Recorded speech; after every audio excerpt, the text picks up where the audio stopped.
Pagi Pak. Apa kabar hari ini? Alhamdulillah. Ketua kelas, tolong pimpin doa dulu. Baiklah, sebelum kita belajar hari ini, marilah kita berdoa terlebih dahulu. Berdoa mulai. Berdoa selesai. Salam pada Bapak. Assalamualaikum warahmatullahi wabarakatuh.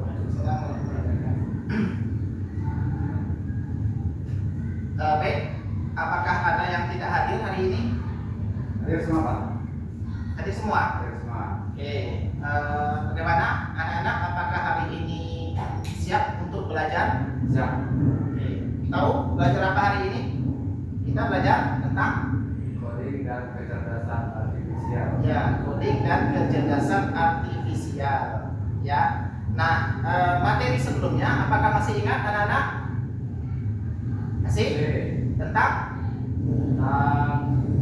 apa itu kecerdasan artifisial dan coding? ya, apa itu kecerdasan artifisial dan apa itu coding. Nah, hubungan materi sebelumnya dengan hari ini kita akan membahas tentang prompt, ya. Nah, baik, tujuan pembelajaran hari ini yaitu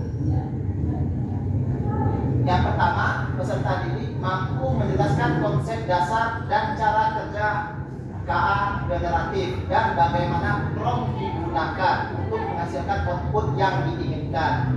Yang kedua, peserta didik mampu menerapkan berpikir kreatif dan membangun proyek kreatif menggunakan perangkat KA.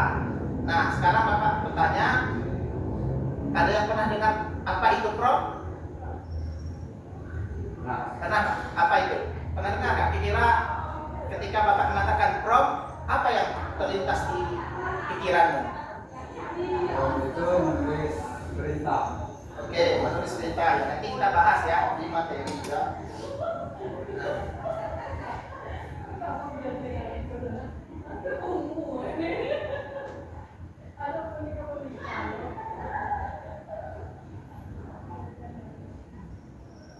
Nah,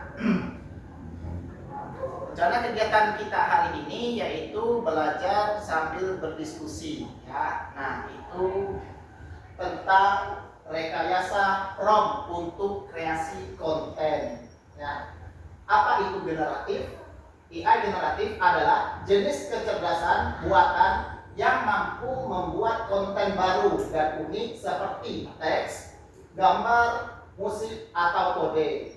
Contoh populer dari AI generatif adalah ChatGPT.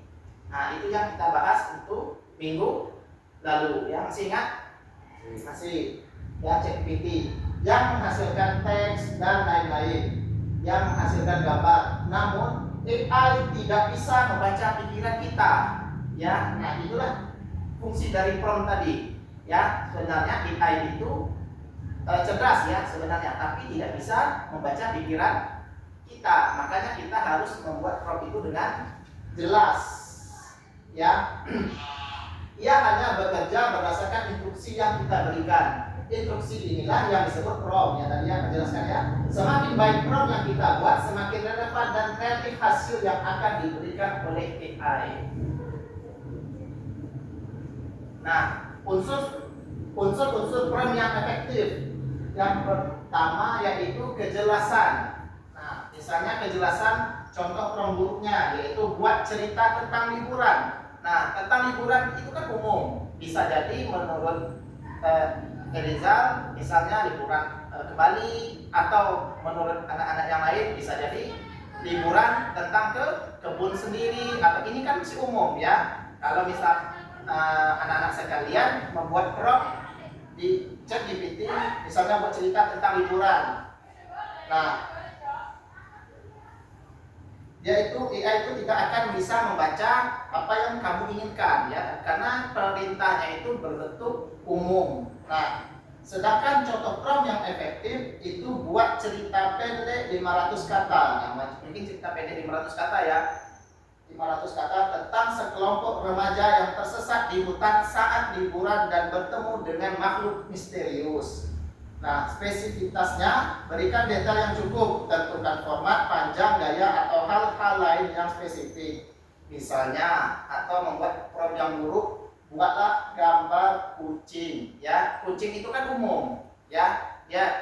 Kalau kamu buat perintah seperti ini, dia akan menampilkan gambar kucing. Tidak perlu di warnanya, tidak perlu di warna matanya, ya, tidak perlu di besarnya, tidak perlu di kecilnya, ataupun latarnya pun tidak perlu di, ya. Nah, prompt efektif itu buat gambar seekor kucing berwarna oranye dengan mata hijau sedang tidur di atas buku tebal di dekat jendela yang terkena sinar matahari sore dengan gaya ilustrasi digital seperti lukisan. Tuh ya. Nah, mungkin anak-anak bisa buat tugas. Ini udah dibuka ChatGPT-nya? Sudah? Sudah. Nah, coba kita bikin buat cerita tentang liburan. Oke. Ya. Oke, silakan dibuat. Buat cerita. Ya, buat cerita tentang liburan. Yang Bapak juga ya. Oke ya.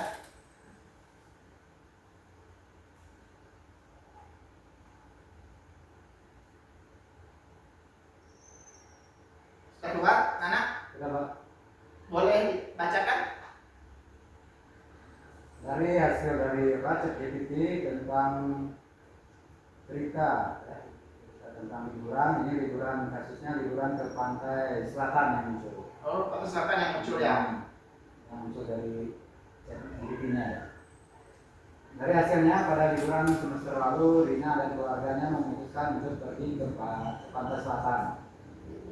Sejak pagi buta, mereka sudah bersiap membawa bekal makanan, tikar, serta bola untuk bermain di tepi pantai. Perjalanan memakan waktu sekitar 3 jam. Sepanjang jalan, Rina melihat sawah yang hijau, luas, dan bukti-bukti yang indah. Sekali dia membuka jendela mobil agar bisa merasakan angin segar yang berembus.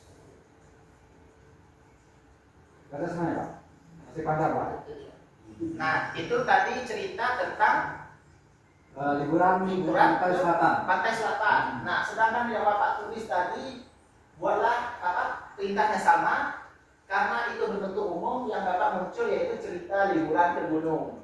Ya, nah itu udah. Nah, sekarang coba lagi yang secara yang bagusnya, ya. Ini buat cerita pendek 500 kata tentang sekelompok remaja.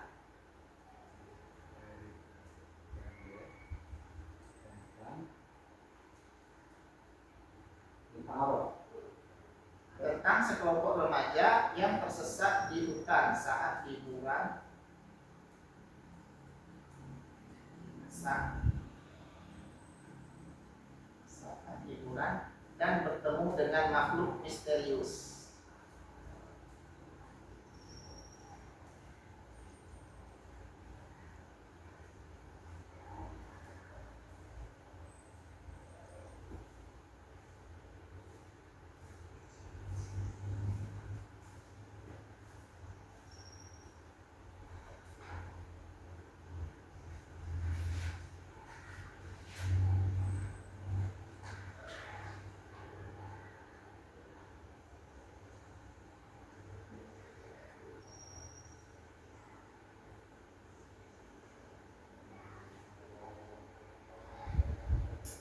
Sudah? Keluar nak? Keluar, Pak. Ya, boleh dibacakan? Panjang, Pak. Satu paragraf ya, Pak. Dari hasil ChatGPT, dari cerita pendek yang terlibat sekelompok remaja tersesat di hutan saat liburan. Liburan sekolah kali ini, Andi, Sinta, Bayu, dan Rika memutuskan untuk berkemah di sebuah perbukitan yang terkenal indah dan jarang dikunjungi wisatawan. Mereka ingin mencari suasana baru jauh dari keramaian kota. Dengan penuh semangat mereka membawa tenda, peralatan masak, serta beberapa cemilan untuk bekal. Awalnya perjalanan berjalan lancar. Jalan setapak yang mereka lalui dikelilingi pepohonan tinggi dan suara kicau burung. Namun setelah terlalu asik berbincang dan bercanda, mereka tak sadar telah keluar dari jalur utama. Ketika matahari mulai condong ke barat, Bayu berhenti dan berkata dengan wajah cemas, "Hei, ada yang merasa jalannya jadi asing."